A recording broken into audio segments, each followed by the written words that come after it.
Good morning बच्चों। मैं आई एक बार फिर आप लोग का तहे दिल से इस ऑनलाइन क्लास में स्वागत करती हूँ। बच्चों, आप लोग कैसे हैं? अच्छे से होंगे। अच्छे से पढ़ाई लिखाई करिए और सुरक्षित होकर अपने घर में रहिए। बच्चों, मैं आज आप लोग को समास पढ़ाऊँगी। समास किसे कहते हैं, समास कितने प्रकार के होते हैं, ठीक है? तो आप सबसे पहले जानिए कि समास क्या होता है। समास होता क्या है, समास किसे कहते हैं। समास का शाब्दिक अर्थ होता है संक्षिप्तीकरण। समास का शाब्दिक अर्थ होता है संक्षिप्तीकरण। अगर किसी वस्तु को संक्षिप्त करके व्यक्त किया जाए तो वही समास कहलाता है। अर्थात जैसे जब दो या दो से अधिक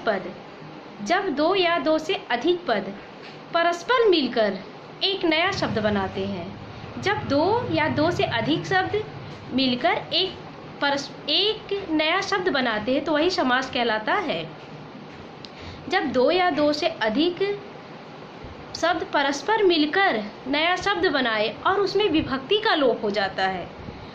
जब दो या दो से अधिक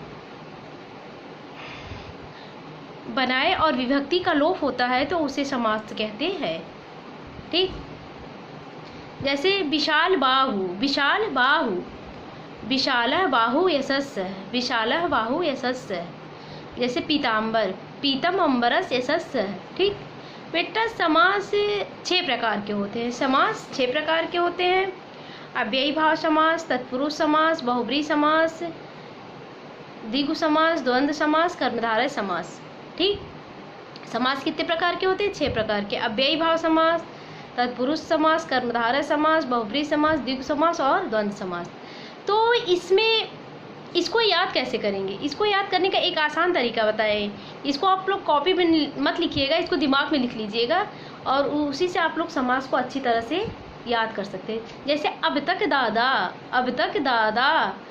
अ से अव्ययी भाव, ब से बहुब्री, त से तत्पुरुष, क से कर्मधारय, दादा द्विगु और द्वंद्व, ठीक है?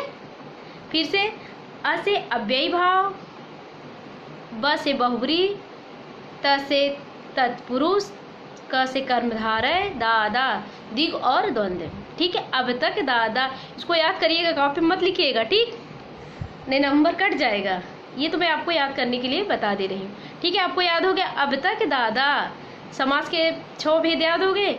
इंटर में बेटा आपको समास तो 3 ही पढ़ रहे हैं, लेकिन मैं एक बार आपको 6 समास जो है उसको संक्षिप्त में बता के फिर उसको बाद में तीनों समास को अच्छे से पढ़ाऊंगी। अव्ययी भाव समास किसे कहते हैं? अव्ययी भाव समास उसे कहते हैं जिसमें पूर्व पद प्रधान है अव्ययी भाव है। पूर्व पद प्रधान है अव्ययी भाव है। जिस समास में पहले शब्द की प्रधानता होती है उसे अव्ययी भाव समास कहते हैं। जिस समास में पहले शब्द की प्रधानता होती है उसे अव्ययी भाव समास कहते हैं। पूर्व पद प्रधान है अव्ययी भाव है। देखिए, इसमें क्या होता है, इसमें पूर्व मतलब पहला शब्द, जो पहला शब्द प्रधान होता है वही अव्ययी भाव होता है, ठीक? जैसे निर्मक्षिकम, प्रतिदिनम, ठीक? तत्पुरुष का क्या होता है? उत्तर पद प्रधान तत्पुरुष है। उत्तर पद प्रधान तत्पुरुषम। उत्तर पद मतलब क्या होता है? जिस समास में दूसरे शब्द की प्रधानता हो उसे तत्पुरुष समास कहते हैं। जैसे शरणागत, शरण में आए हुए, ठीक? राजपुरुष, राजा का पुरुष, ठीक? इसमें तत्पुरुष समास होगा। बेटा, इसी प्रकार कर्मधारय समास में क्या होता है? क्रिया विशेषणम बहुलम कर्मधारय है। क्रिया विशेषणम बहुलम कर्मधारय है।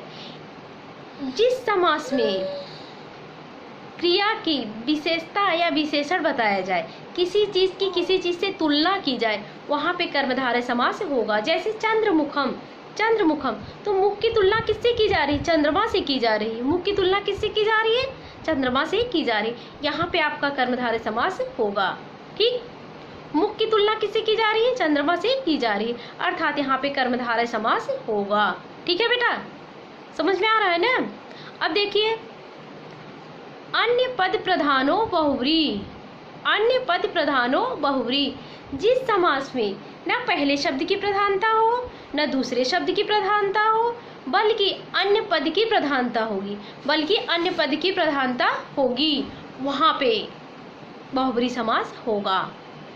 जिस समास में न पहले शब्द की प्रधानता हो न दूसरे शब्द की प्रधानता हो, बल्कि अन्य शब्द की प्रधानता हो, अन्य पद प्रधान बहुब्री, वहाँ पे कर्मधारय समास होगा। जैसे पीतांबर, पीला है अंबर जिसका, पीला है अंबर जिसका अर्थात भगवान विष्णु। ठीक। नीलकंठ, नीला है कंठ जिसका, नीला है कंठ जिसका। देखिए इसमें ना पहले शब्द की प्रधानता हो रही ना दूसरे शब्द की प्रधानता, बल्कि अन्य शब्द की अर्थात भगवान शिव की प्रधानता हो रही ना। नीला है कंठ जिसका अर्थात भगवान शिव। ठीक। एक उदाहरण और देखिए, लंबोदर, लंबा है उधर जिसका, लंबा है उधर जिसका अर्थात भगवान गणेश। समझ में आ गया। चलिए आगे देखिए, अब आप बताएंगे द्विगु समास। द्विगु समास में क्या होता है? संख्यावाची द्विगु, संख्यावाची द्विगु। जिस समास में, जो भी जिस समास में आप देखिए कि संख्या से शुरू हो रहा है, कोई भी समास किसी में देख लीजिए अगर ये संख्या से शुरू हो रहा है तो आप आंख बंद करिए, तुरंत जान जाइए कि यहाँ पे द्विगु समास है, क्योंकि द्विगु समास ही ऐसा समास है जो संख्या से शुरू होता है। संख्यावाची द्विगु, जैसे पंचवटी, चौराहा, त्रिनेत्र। ठीक, समझ में आया। जब भी संख्यावाची शब्द आए, संख्यावाची आप देखिए समास में द्विगु समास को लगा दीजिए। अब द्वंद्व समास देखिए, द्वंद्व समास में क्या होता है? उभय पद प्रधानो द्वंद्व, उभय पद प्रधानो द्वंद्व या चा अर्थे द्वंद्व है। जिस समास में चा मतलब क्या होता है? और। जिस समास में और शब्द आए, कोई भी समास हो उसमें और शब्द आए तो वहाँ पे द्वंद्व समास होगा। जैसे पितरो, माता और पिता, राम और कृष्णो, राम और कृष्ण, पुत्रो, पुत्र और पुत्री। ठीक, यहाँ पे आपका द्वंद्व समास होगा। बच्चों मुझे उम्मीद है कि आप लोग को अच्छे से समझ में आ गया होगा। कल मैं इसको आपके कोर्स में जो 3 समास है उसको अच्छे से जो है विस्तार रूप से पढ़ाऊंगी बोर्ड पे। ठीक, धन्यवाद बेटा।